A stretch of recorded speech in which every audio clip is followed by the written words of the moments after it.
मित्रो नमस्कार. जय महाराष्ट्र, जय संविधान. भारतीय स्वातंत्र्य लढ्यातील एक महत्त्वाचं आणि तेवढंच वादग्रस्त व्यक्तिमत्व म्हणजेच विनायक दामोदर सावरकर यांचं नाव घेतल्याच्या नंतर आपोआप तोंडातून स्वातंत्र्यवीर हे शब्द बाहेर पडत असतात. म्हणजे असे आपण वाचत आलेलो आहोत आणि आपल्या कानावर हे शब्द पडत असल्यामुळं त्यांचं सावरकर नाव घेतलं की स्वातंत्र्यवीर हा शब्दसुद्धा तोंडातून बाहेर पडतो. म्हणजे असं एक मोठं व्यक्तिमत्व.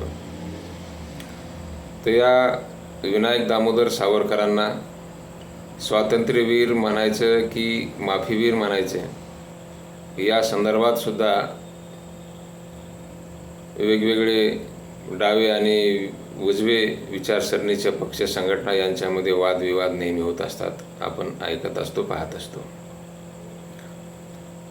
तर याच संदर्भाने एक अत्यंत महत्त्वाची घटना 2 मे 2026 रोजी घडलेली आहे. ती घटना अशी आहे, त्याची पार्श्वभूमी थोडक्यात अशी आहे की काँग्रेसचे नेते राहुल गांधी यांनी लंडनमध्ये भाषण करत असताना सावरकरांवर टीका केली होती आणि त्या टीकेच्या नंतर सावरकरांचे नातू सत्यकी सावरकर यांनी पुणे येथील खासदार आमदार विशेष न्यायालयामध्ये एक डिफेमेशन सूट दाखल केला होता, मानहानीचा दावा दाखल केला होता आणि तो दावा सध्या चालू आहे. 2 मे 2026 मध्ये म्हणजे ताजी घटना आहे.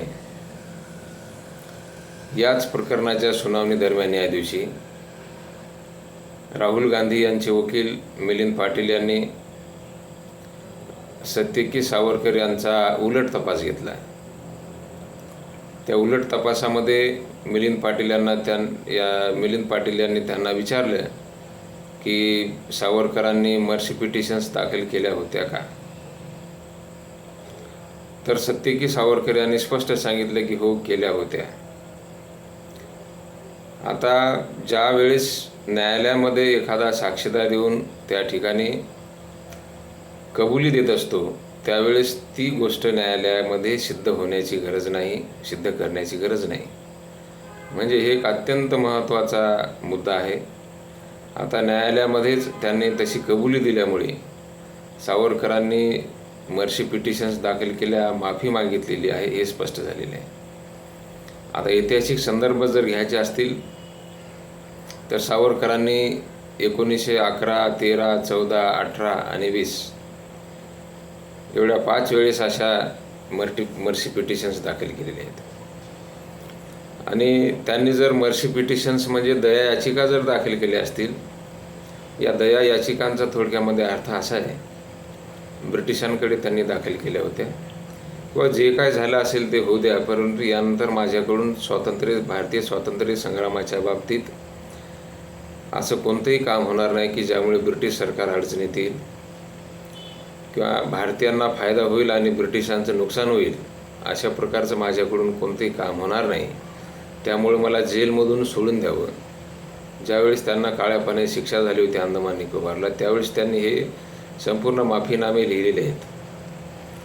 आता हे या न्यायालयीन कारवाईमुळे हे अधोरेखित झालेलं आहे, स्पष्ट झालं, त्यावर शिक्कामोर्तब झालेलं आहे.